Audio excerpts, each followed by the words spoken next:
grew up in Montreal, and I felt a tremendous amount of debt towards all those shlichim that came and inspired me to love Israel, to connect to Torah on another level, to live a life that I've been living for the past 10 years in Israel.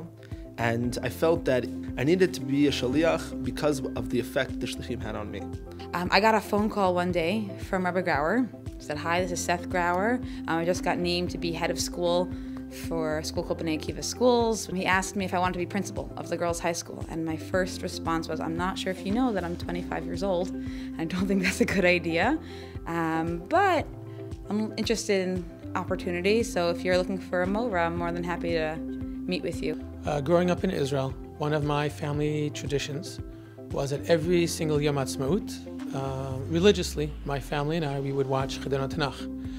And from a very young age, I became aware of the fact that there is this anomaly of an institution in Canada called Yeshivat B'nai Akiva, because practically every single year there was either a young man or a young woman from Yeshivat Or Chaim or Ulpanat Torot of the B'nai Akiva schools of Toronto who made it to the top 16 or top 8 or top 4 of Chidon Tanakh HaOlami. And when the opportunity presented itself to come on shlichut to Toronto, to Yeshivat Or Chaim and Ulpanat Torot, I basically could not believe my good fortune. B'nai Akiva was the movement that I grew up in. I was involved my whole life. I was a chanich, a madrich, a rosh, a mazkir. B'nai Akiva is where I formed my circle of friends. B'nai Akiva is also where I met my wife. And my shaliach growing up is the person that inspired me to make aliyah. And when the opportunity arose for me to be a shaliach, when I was asked if we would fill a position in Toronto, immediately I said yes. We felt, Belinda and I, that we wanted to give back to the movement that had given us so much, the movement that had formed us into the people that we are.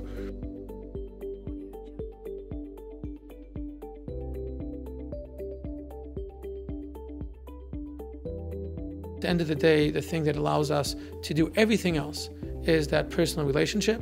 That specific moment when he told me, he said, "Look, you did a really good job and I'm really proud of you, and it shows that you put your time and effort into this," really showed me that he was the teacher that really impacted me, and he was the kind of teacher that I always wanted for Gemara. So oftentimes people are hesitant or afraid to ask certain rabbis certain questions that they feel is intrusive or they're embarrassed. But when you have a rabbi that understands you and a rabbi you're close with, you're able to come to him and speak to him about whatever you want. Really something so special, where teachers see themselves not only as giving over material, but they see themselves as part of the lives of every single aspect of their students. What he does is he's always had a kesher with us. He's always been there to not just be our teacher, he's also been there to be our friend, and more than just a Rebbe. Like, he invites us over to his house, he makes sure that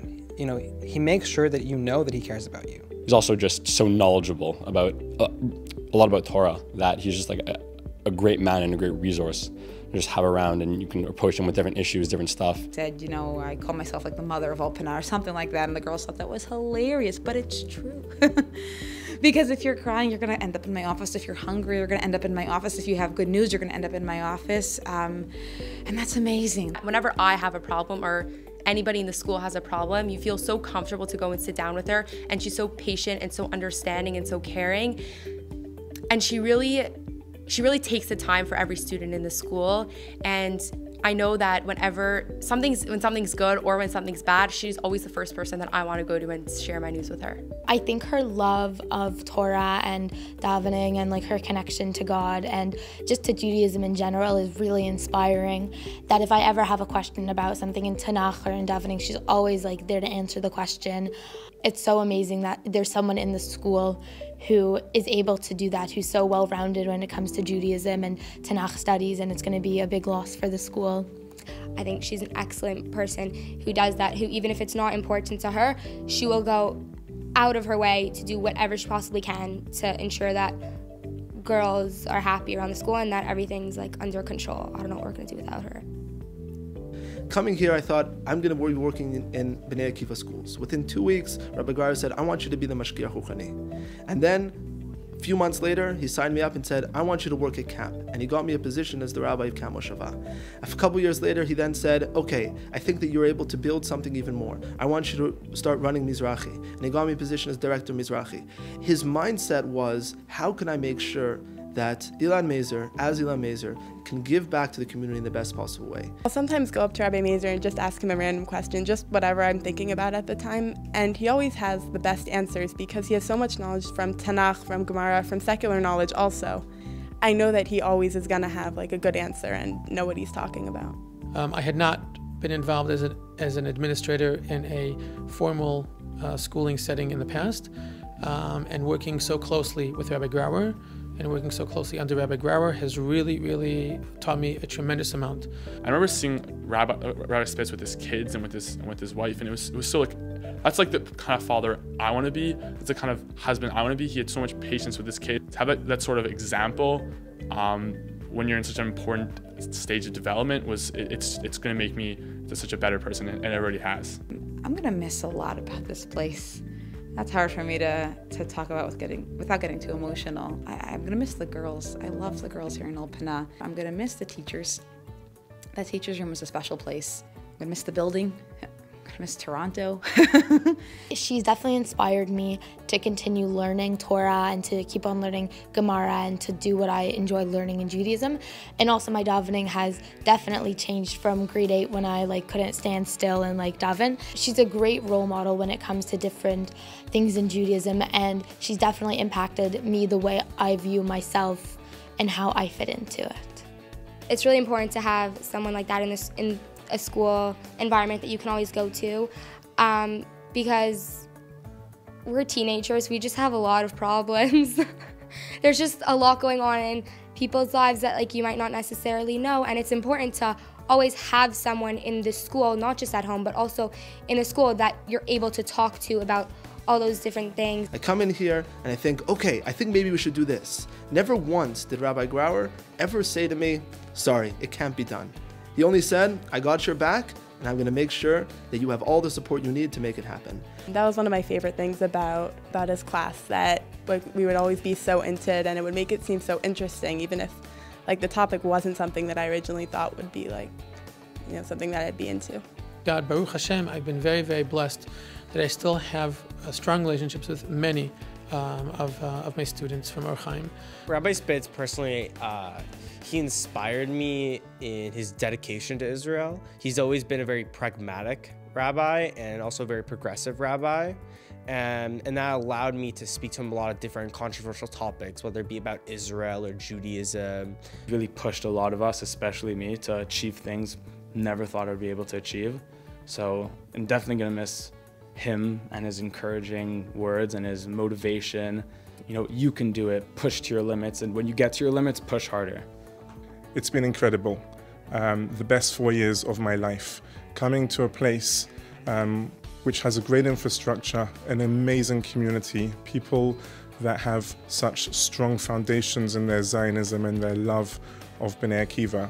He never taught me in school, but he teaches me informally every single day. Jonny is very, he wants people to get involved, and he tries, and he doesn't make anyone feel like they're an outcast or different, and he really makes Bnei Akiva an amazing environment and atmosphere where people want to join, and it's just great because you get to have fun and be inspired and also be a leader and be inspirational to others at the same time. Jonny super helped me develop as a leader because every time I see him, he constantly gives me more tips and things to improve on and how to become a better leader in Badricha.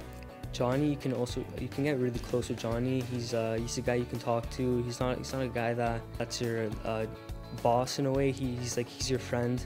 I interviewed them when they applied in grade 8. I accepted them. I've taught them different times during their 4 years in the school. This past year, I've been a Gemara Rebbe for half of them.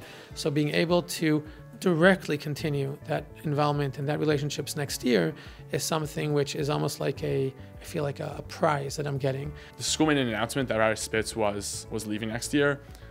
I was so happy to know that I'd have Rabbi Spitz with me in my year in Israel. It was the best thing I could ask for. I remember my mom came out to me, she told me, and I was was like so happy. I was like, yes, like I get to see him on Shabbat. Like I might be leaving Or Chaim, I'm like leaving a lot behind, but I'm not leaving Rabbi Spitz. He's gonna be with me in Israel. It's actually, what's nice about the fact that I'm moving to Israel is that they're coming, which is great. And you know, I said it to the girls, like next year, I'm not gonna be your principal anymore. So we really could spend time together. And you know, when you're homesick, I filled a role for you here in Alpana, but I continue to fill that role for you when you're away from your mom there as well. So when Mrs. G announced that she was coming to Israel with us next year, I was almost in tears. We were all going crazy. Like I was shocked, but like not shocked at the same time, because Mrs. G, if anybody, is somebody that follows her dreams. And I was so excited for her, and I was so excited that next year, like it makes me feel so much more comfortable knowing that I'm going with Mrs. G in Israel next year. Like we're gonna miss her a ton next year, but God willing, like when I go for my year in Israel, I've already spoken to her, I've already told her that I'll be at her house every Shabbos. We were coming back from a night activity, and I was with all my friends, and Jonny was just amongst us. He was on the bus, just sitting there, and you know, he would just started chilling with us, started talking with us, schmoozing with us. We didn't have to really feel like he was like this imposing presence. He was someone who was like in charge. Rather, he was just someone there to hang out with all the kids, and really he just wanted to get to know us. And for me in particular, to be able to go back to Israel now with them as they make their journey to Israel for their gap year is something which I'm looking forward to be able to continue. It doesn't end after 4 years. I get to continue it for a little bit longer with them, and the friendships that I've made with them are going to last a lifetime. When I'm in Israel and everything's new, I know that he'll be constantly there, and I can always meet up with him. I'm always invited to his house, and we already discussed, you know, again, having a weekly chavruta and continuing the relationship that we've developed over the past 4 years, and furthering it and continuing it. I'm sure I'll be calling Jonny every other day, probably, asking him for advice and stuff. And honestly, I've learned so much from Jonny, and I've done so much with him, and he's done so much for me, that I can't imagine B'nai Akiva here without Jonny, and I can't imagine my life without Jonny. I actually recently tried to remember what B'nai Akiva was like before Jonny, and I couldn't, because he's done so much to change B'nai Akiva, to change my life, to change everyone in Toronto's lives, honestly. I also am very excited that many of the students next year will be in Israel. I'm excited to visit them in all the different yeshivot, in Gush, in HaKotel, in Torah Shraga, in Leva Torah, in the Midrashot. It's so exciting to be able to not just teach students all the way through from grade 9 to grade 12, but actually see how the development continues for the rest of their lives in Israel. In terms of furthering my kesher with Rav Mezer over the next few years, he's not someone I'm gonna break off a kesher with. For two reasons. One, that he's just someone I've become so close to, and he becomes such a vital figure in my life that there's not like a viable scenario in which I don't stay in contact with him. He doesn't like maintain to be a presence in my life. But further, we both happen to be going to the same yeshiva next year in Yeshiva Kotel, so it's going to be great to meet him in a new light, and also for him to be there, help me along in an even more intense Torah learning environment than what I previously had, and really continuing to be a very strong guiding hand in my development. I'm really excited for that next year. Mezer's going to be in Israel with us, that, you know, we don't lose the kesher with him, that he's still going to be there, and we're still going to be able to go over to his house for Shabbos and to do other, you know, reunions of the grade and the class, and really just to maintain a kesher, because he's not just a Rebbe for a year, he's a Rebbe forever. It's very, very rare to come into an organization or an institution that has been around for a long time, has a clear legacy, has its history and traditions, but still be able to be part of reinventing it. Every minute of the shlichut here will be kept with me and prepare me from everything else that I'm going to do in my life. And I'm totally grateful to B'nai Akiva schools in Toronto for making that happen. I wouldn't be going to Israel if I wasn't here.